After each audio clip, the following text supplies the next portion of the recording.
Well, from one great guest to another, he's not really a guest, he's family, for heaven's sake. We barely say hi to him when he walks in. It's like, yeah, Jared's here. Literally, floor director Evan said, you know where to go. Travel is getting back to normal, and here to help us sort through everything, as I said, our good friend Jared, the Thrifty Traveler. Hi, buddy. Great to be back. Great to have you. Let's get right to it. A lot of headlines.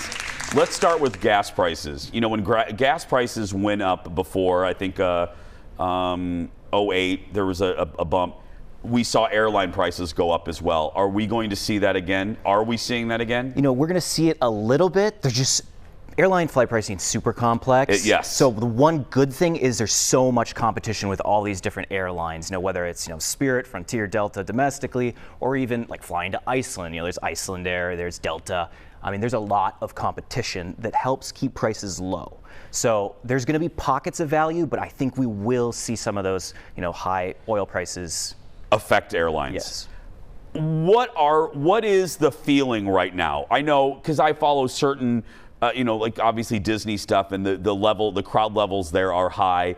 Is there a spring break phenomenon happening right now? Are people traveling in larger numbers right now? Domestically, absolutely. Domestically. And as we go into the summer, I think international travel will start to expand. Like there's gonna be so much more demand for it.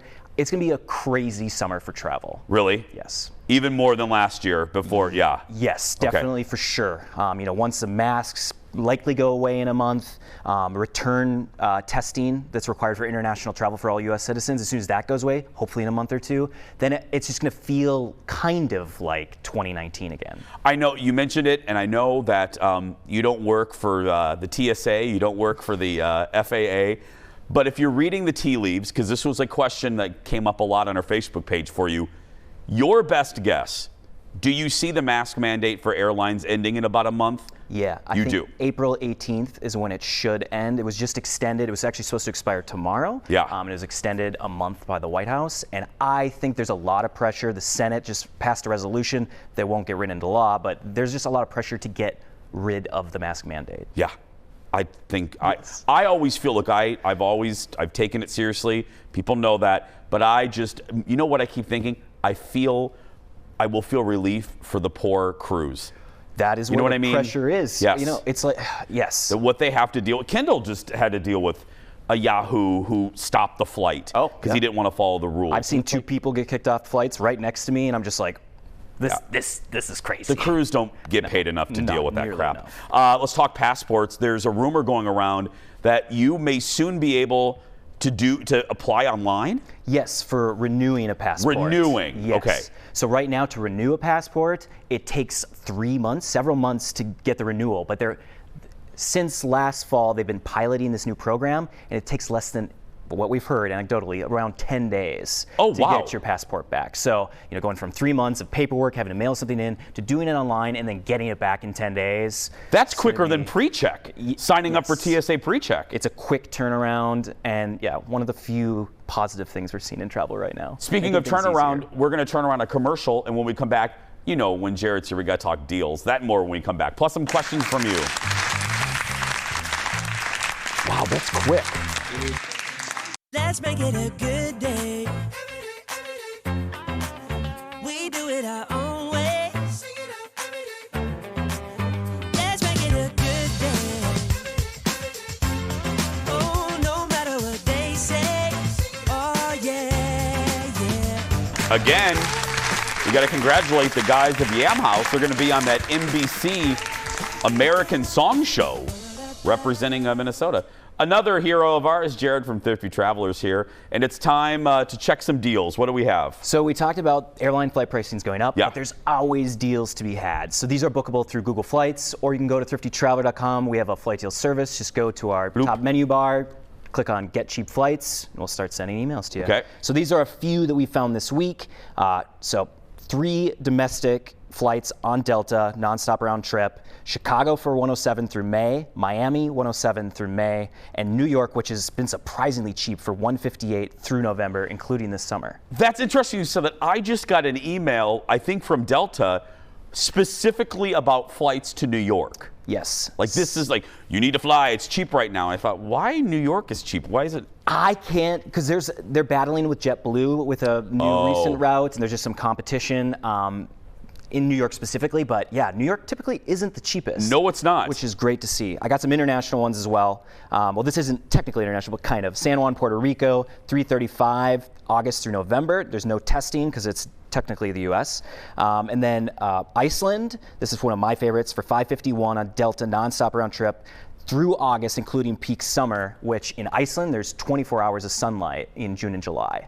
Oh. So a great place to go, $550. Normally it's $800. My buddy Alexis loves Iceland. I got to go. Let's not go now, but I got to go to Iceland.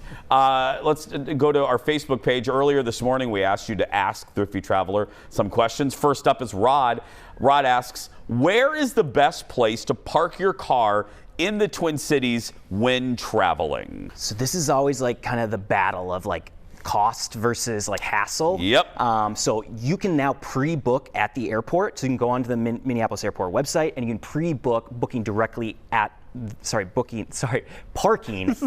the airport. The airport, yes. Yeah. So that's a great way to save. Oh. Otherwise, instead of parking at Terminal 1 where most of the flights go, you can go to Terminal 2, and Terminal 2 is a little bit cheaper, and then you can take the light rail in between. I don't know about you. I'm one of those people, when and my friend Jen is saying, when the trip is done, I just want to get to my car and go. Out of there. I want to get, Yes. I don't care if it's, I just want to get out of there. And the older we get, the less tolerance we have for Get that. me to the car. Yes. I don't want to wait. Just get me to the car. Next up is Tina. Hi, Tina. She asks, what does flight insurance actually cover? So Good question. flight insurance is one of those just complicated things. It really depends. Like, so I personally never buy flight insurance. What I would recommend, and this is what we recommend at Thrifty Traveler, is to don't book a basic economy ticket, book a main cabin ticket, which is cancelable for a voucher. So that is kind of like an insurance policy. But cheaper. But cheaper, Yeah. yes. And then you don't have to worry about anything, and then you get seat assignment. It's just gonna be so much easier. That's the one thing that the pandemic has given us, is we have more rights for like canceling, for a voucher, which we never got before. Let me throw in a question here. The no change fees has been one of the few bright spots of the pandemic. There's like three things: the abundance of sourdough bread and and no change fee. Seriously. Which are pretty much the same thing. The same thing. Yes. Do you see those going away? Do you think they're going to reinstitute the change fees? So the airlines have said that they won't, but it was a source of profit for them. And I think at some point it'll come back. Oh, but Michelle asks. not anytime soon. Yeah. Is it still hard? Oh, this happened. This was a problem a few years ago. She asked, is it still hard to find rental cars? Yeah, so that is another positive thing. It is getting easier and cheaper to book rental cars. There's all the supply chain issues. The rental car companies are getting better at it. It still can be difficult. So definitely don't book last minute. Book well in advance. Use Turo.com. Yeah. It's like the Airbnb of rental cars. We Try that. We use that in Hawaii. Flawless. Yeah. Because in Hawaii, there were no cars. I mean, we could rent like a Schwinn bicycle and maybe a burro. Or a and that U-Haul was truck, it. yes. That's it. So we did the Turo, flawless. Yeah. It worked great. Worth trying. Last question comes from YouTuber J Money. What's up, J Money? I got injured and can't go to Vegas. What are my options for canceling my basic economy fare flight? So it's going to depend on the airline. Generally, your kind of basic economy, you're kind of screwed. Really? Yeah. So, but if it is a Delta flight, you can pay $99 to get a voucher, but they're charging you for that. So again, for the most part, you might be able to call in and get them to, if you're very nice, they might be able to do something for you. But next time you book, again, book those main cabin that's cancelable for a voucher. I have a feeling J Money is very nice. J Money. Give it up for Jared, everybody. Head to thriftytraveler.com. Sign up. I say this every time. I've said it for 5 years. If you want great deals, he can find them for you. Well, not him. He's busy. He's a bigwig now. He has people to find big deals, but you'll find them. We're going to take a break. We'll be back right after this. Back in a moment. There's a reason.